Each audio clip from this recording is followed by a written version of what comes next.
Sons and Lovers, and I also discussed on the theory, that means Freudian theory, in which the novel based on.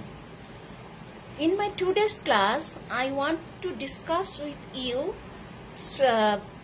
question based answer, and that means question and answer. What type of question? It may be brief or short, and what will be the answer like? I will discuss with you. So students, let's start. First of all, it may be a question on this text that in what sense is Sons and Lovers a psychological novel? That means I told you in the previous class that it is a psychological novel, and now I am describing in which point of view it is a psychological novel. Sons and Lover is the first psychological novel in English literature because it deeply examines the Freudian theory of the Oedipus Rex. That means Freudian theory is adopted in this novel. What kind of novel is Sons and Lovers? Sons and Lovers is a semi-autobiographical novel. Paul Morrell, the hero of the novel, is Lawrence himself, but the resemblance between the two does not occur in every detail. What does bottom means? Hell row.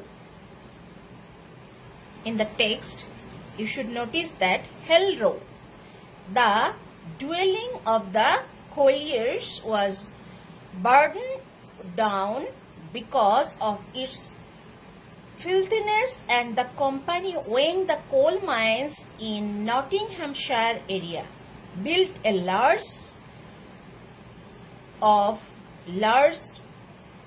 area for the dwellers on the site of Hell row. These dwellings were known as the bottoms. That means where the coal miners' family are living in Hell row, this area is called as Hell bottom. How does Gertrude fall in love with Walter Morrell at first sight? Gertrude Coppard meets Mr. Walter Morrell at a Christmas party at the age of 20. She is at once fascinated with his smartness, sense of humor, good manners, and manliness. And it is a matter of fun that Gertrude Coppard turns into Gertrude Morrell after the next Christmas, after their first meeting at the previous Christmas party. On what occasion does Gertrude Morrell name her third child Paul? Gertrude Morrell names her third child Paul from sudden flood of love and affection she feels for her son after Mr. Morrell kisses her another son, William. Why does Gertrude Morrell call Mr. Morrell liar? আমরা জানি অভাব যখন, আমরা একটা বাংলায় একটা প্রবাদের মতো আছে যে অভাব যখন সংসারে ঢুকে তখন ভালোবাসা জানালা দিয়ে পালিয়ে যায়। তো মিস্টার মরেল এবং গার্ট্রুড মরেলের ফ্যামিলিতেও কিন্তু সেরকমই ঘটেছিল। দ্যাট মিন্স যখন মিসেস মরেলের মোহটা কেটে যায় এবং ইনস্টিংক্ট, দ্যাট মিন্স মিস্টার মরেল তার পূর্বের ইনস্টিংক্ট, দ্যাট মিন্স তিনি যে ড্রাঙ্কার ছিলেন সেটা যখন প্রকাশ পায় তখন ফ্যামিলিতে একটা আনহেলদি অ্যাটমসফিয়ার বিরাজ করতে থাকে এবং একটা সারাক্ষণই একটা কোয়ার্ল চলতেই থাকে। সেটা হচ্ছে ব্যক্তিত্বের সংঘাত, পার্সোনালিটির সংঘাত, কালচারের সংঘাত, যেটা সবসময়ই মিস্টার মোরেল এবং মিসেস মোরেলের মধ্যে আমরা দেখতে পেয়েছি।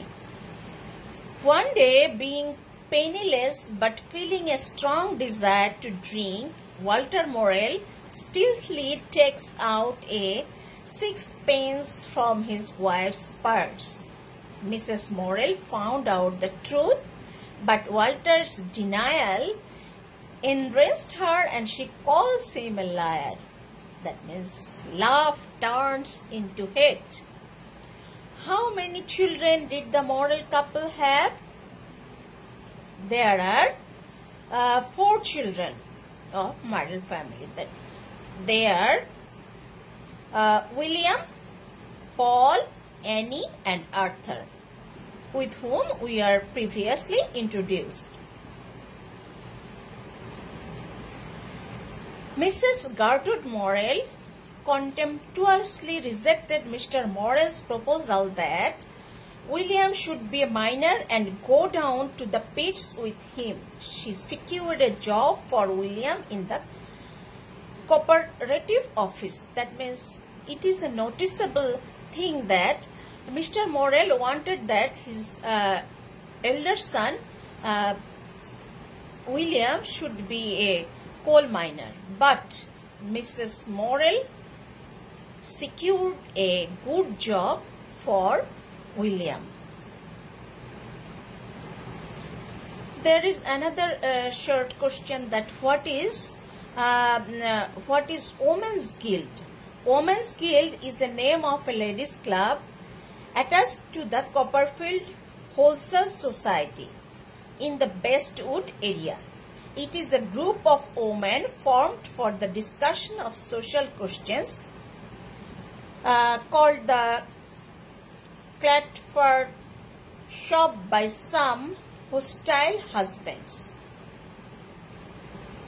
What does the ash tree symbolizes to Paul? To Paul, the ash tree with its sound symbolizes the discord between his parents. The wild sounds of the wind in the tree are like the embittered exchanges between his parents in the night. Now, we introduced and we have come to know many things of this novel, and now we want to know what was Paul's aim in life. Paul has no other ambition to work for a reasonable wage, and when his father should die, to live a happy and peaceful life with his mother. Again, we focus on Oedipus complex. That means Paul secretly wanted his father's death and lead a happy life with his mother. It is quite unnatural. Paul joined first as a clerk at Thomas Jordan and Son, a manufacturer of surgical appliances. And in the course of time, we see that Mr. Morel was hospitalized once upon a time.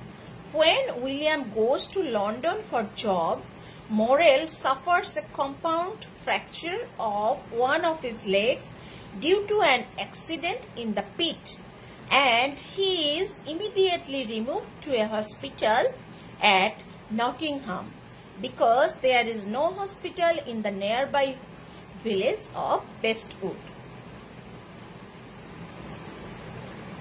And we know that ultimately William died. How he died? William leaves for London on Sunday, and on the next Tuesday morning, a telegram from London announces that William is ill. Mrs. Morel rushes to London and finds William unconscious on his bed. He dies of pneumonia. That means William dies within a very short time because of pneumonia. And we know that Paul had two girlfriends. One is Miriam and another is Clara. What kind of girl is Miriam? Question should be, Miriam is a romantic type of girl who is beautiful, pious, fond of romantic characters created by Walter Scott. She lives immersed in a world of fantasy. And Miriam's attitude, what is Miriam's attitude? Miriam, hating the thought of physical love, waits for a coming together with Paul in a religious sense. She turns to prayer and to abstraction as ways of dealing with the passion of love. On the other side, Clara Dawes, whom Miriam introduces with Paul. Clara is a very free will agent, and she is not possessive. She is a divorced lady, and ultimately Paul liked Clara, and in the course of time we see that as Clara loves Paul for his quick, unexpected movements like that of a young animal, their union is merely physical, but it is not so intense that at moments the physical itself is sublimated into the spiritual. And there is a quarrel with Paul and Clara's husband, Baxter Dawes. How does Paul accepted the realities of life? In the end of the novel, it may be a question that how does Paul accept the realities of life? With the memory of his dead mother, Paul wavers between light and darkness, between life and death, and finally he makes his firm decision to go for the light, leaving darkness behind. With a sense of excitement and challenge of life, he turns his steps towards the lights of the city. That means it suggests that he tries his best to come back normal life. And this is the novel in a whole, and we have already discussed the main points of this novel and the short question derived from the novel. Now students, I think you have, if you have any question based on this novel, you may ask. I shall try my best to solve it. And in the next class, we will start The Grass is Singing. So, take a preparation for the next class. Stay blessed. Thank you.